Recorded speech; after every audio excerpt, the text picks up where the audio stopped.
Hello guys, welcome back to my mini blog and मैं रिया आप सबका अपने चैनल में स्वागत करती हूँ। कैसे आप सब? आई होप कि आप सब बहुत अच्छे से होंगे। सो गाइस, हमारे यहाँ जन्माष्टमी की तैयारियाँ ज़ोरों शोरों से चल गई हैं। बहुत एक्साइटेड हूँ, जन्माष्टमी के लिए मिठाइयाँ बना रही हूँ और ये मेरा सेकंड एक्सपीरियंस है। पहला एक्सपीरियंस मेरा बहुत ही ख़राब रहा था गाइस।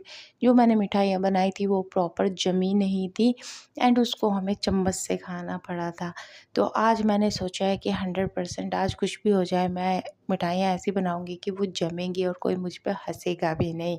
तो यहाँ मैंने शुरू कर दिया है खोए को भूनना। खोया मैंने बाज़ार से मंगाया था, ये घर का खोया नहीं है, तो इसलिए मैं इसको थोड़ा सा पकाऊंगी क्योंकि आपको पता है मार्केट से आने वाला खोया ना थोड़ा कच्चा होता है, क्योंकि वो उसकी एक ईंट सी बना के मार्केट में बेचते हैं। अगर वो अच्छे से पका हुआ बेचेंगे तो वो उनकी प्रॉपर ईंट नहीं बन पाती, तो वो थोड़ा कच्चा ही रखते हैं। तो हमें उसे घर पे लाके अच्छे से भूनना होता है।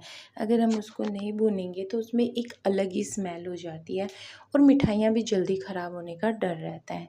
तो इसलिए इसको मैं अच्छे से भून लूँगी ताकि मेरी मिठाइयाँ अच्छे से बने भी और वो ख़राब ना हो, साथ ही उसमें कच्चे खोए की स्मेल ना आए। तो यहाँ देख सकते हैं आप, मैंने उसको क्रश करके डाल दिया एंड भूनना शुरू कर दिया है। गाइस, इसको कंटिन्यूस चलाते रहना पड़ेगा क्योंकि ये जब मेल्ट हो जाता है तो ये लगना शुरू हो जाता है और जलना शुरू हो जाता है। तो इसको कंटिन्यूस चलाते रहेंगे। हाँ, थोड़ी सी हाथों की ओवर एक्सरसाइज आज होने वाली है, बट मज़ा भी बहुत आ रहा है क्योंकि एक अलग ही सुकून और एक अलग ही एनर्जी है जन्माष्टमी की तैयारी करने की।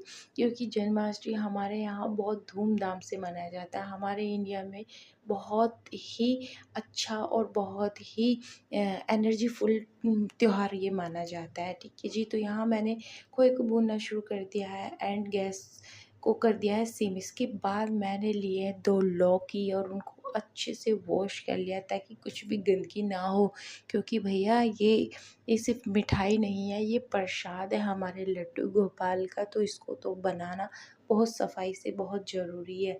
तो यहाँ मैंने खोए को भून के प्रॉपर प्लेट में शिफ्ट कर लिया है ताकि मैं इसी कढ़ाई को यूज़ कर सकूँ अपनी मिठाई बनाने के लिए।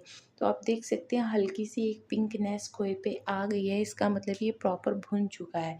इसके बाद मैं क्या करूँगी, ये लौकी को अच्छे से क्लीन करने के बाद इसको पील कर लूँगी एंड इसको घिसना शुरू कर दूँगी। क्योंकि कई लोग क्या करते हैं कि लौकी को घिसने के बाद उसको बॉयल कर लेते हैं ताकि वो ईज़िली पक जाए, लेकिन हमारे यहाँ ऐसा नहीं होता। हम लोग उसको कच्चा ही उसमें डालते हैं।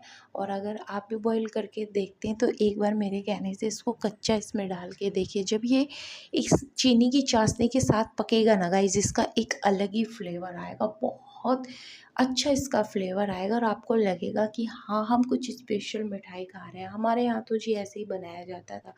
तो यहाँ मैंने 2 से 3 कटोरी ले ली है चीनी एंड उसमें ऐड कर लूँगी मैं 1 चम्मच पानी, ताकि वो चीनी आसानी से मेल्ट हो सके और उसका एक अच्छी सी चाशनी बनकर हमारे पास रेडी हो सके। ठीक है जी, तो यहाँ मेरी चीनी 3 कटोरी मुझे कम लग रही थी और मैंने नया पैकेट खोल लिया और अच्छी खासी परेड हो गई। पैकेट नहीं खुल रहा था और मैंने लिए अपने हथियार और पैकेट का ऑपरेशन करना शुरू कर दिया। उसको कट आउट करके चीनी डाली, फिर से 1 कटोरी के करीब मैंने उसमें और ऐड कर लिया। देन मैंने 1 कटोरी इसमें पानी डाल लिया और मुझे लग रहा है कि मेरी मिठाई में फिर से पानी थोड़ा ज़्यादा हो गया, बट कोई बात नहीं गाइस, मैं इसको थोड़ा सा ज़्यादा पका लूँगी। बट इसको कंटिन्यूअस चलाते रहें क्योंकि चीनी जब हीट पर रखी होती है तो कई बार आपने देखा होता है बतासे की तरह टाइट होकर जम जाती है। तो इसको बीच बीच में चलाते भी रहना है एंड अपनी और भी तैयारी करते रहना है। तो यहाँ मैंने लौकी को फटाफट से छीलना शुरू कर दिया क्योंकि इधर चीनी भी मेल्ट होनी शुरू हो गई है। कहीं ऐसा ना हो कि चीनी मेल्ट हो जाए और मेरी कोई तैयारी ना हो, घिया छिले ही ना हो, वो कसा ही ना जाए तो इसमें ऐड नहीं होगा और चीनी की चाशनी भी ख़राब हो जाएगी।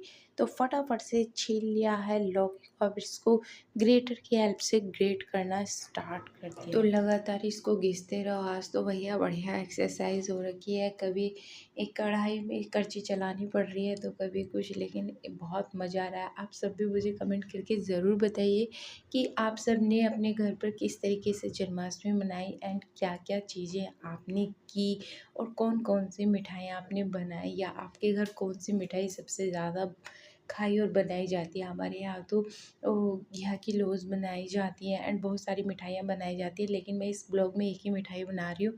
बाकी की 2 से 3 मिठाइयाँ मेरे कल के ब्लॉग में आपको देखने के लिए मिलेगी, तो मिस मत करना। बहुत ही अमेजिंग कल का जन्माष्टमी स्पेशल ब्लॉग होने वाला है, क्योंकि कल है जन्माष्टमी और ना सिर्फ मिठाइयाँ बनेंगी और भी बहुत सारे एक्साइटिंग चीज़ें होने वाली हैं।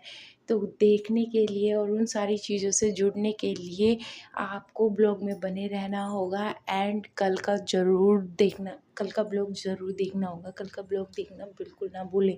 एंड तो यहाँ मैं बीच बीच में चेक कर रही हूँ कि मेरी चाशनी में एक तार बना है नहीं, तो यहाँ मेरी चाशनी बनकर रेडी हो गई है और जो मैंने लौकी घिसी थी उसको मैं इसमें डाल दूँगी, क्योंकि इसको भी पकने में थोड़ा सा समय लगेगा और जब ये चाशनी के साथ पकेगी तो इसका एक अलग ही यमी यमी सा फ्लेवर इसमें आ जाता है। तो इसे कम से कम 10 से 15 मिनट लगने वाली है पकने में, क्योंकि इसको इसी के साथ गलाना भी होता है। बट इसको धीरे धीरे इसके साथ कंटिन्यूअस चलाना है और गैस को तेज़ ही रखना होगा, क्योंकि लौकी का अपना पानी होता है एंड उसको सूखने में भी थोड़ा टाइम ज़रूर लगता है।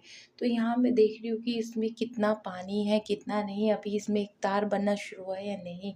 और मेरा मेरे जो लौकी थी वो पककर ऑलमोस्ट रेडी हो गई है। इधर मैंने तैयारी कर ली है, जब तक वो पूरा पके अपनी थालियों को साफ़ करके अच्छे से रख लिया, ताकि इसमें कोई पानी ना हो और मेरी मिठाइयों का जो पेस्ट है वो उसमें चिपके ना।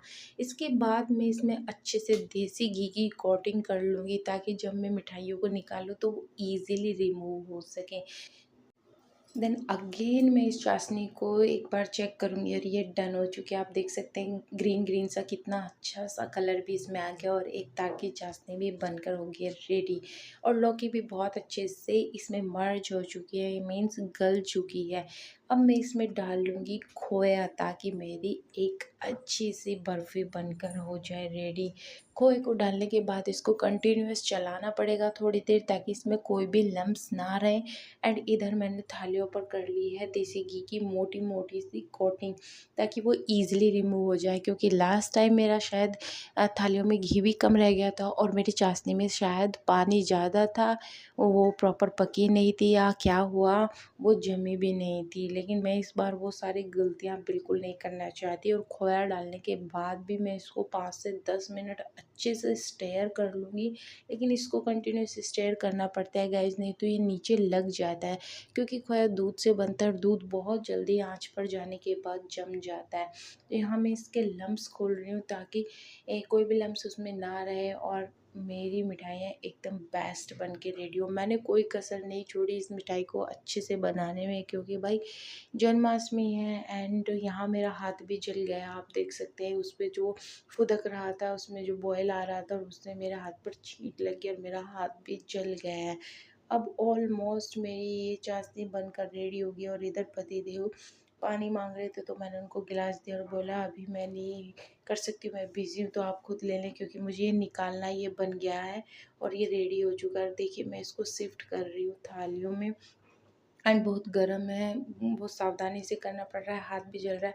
और भैया इसको पूरा निकालना ज़रूरी है, क्योंकि बड़ी मेहनत से मैंने इसको बनाया, बहुत टाइम लगा इसको बनाने में, लौकी घिसने में, तो इसको कैसे छोड़ दें। और जो कढ़ाई में इतना सारा लग गया भाई, उसमें भी तो पैसा ही लगा है, तो मैं तो बहुत कंजूस हूँ इस मामले में, तो उसको अच्छे से खुरच खुरच के पूरा निकाल लूँगी।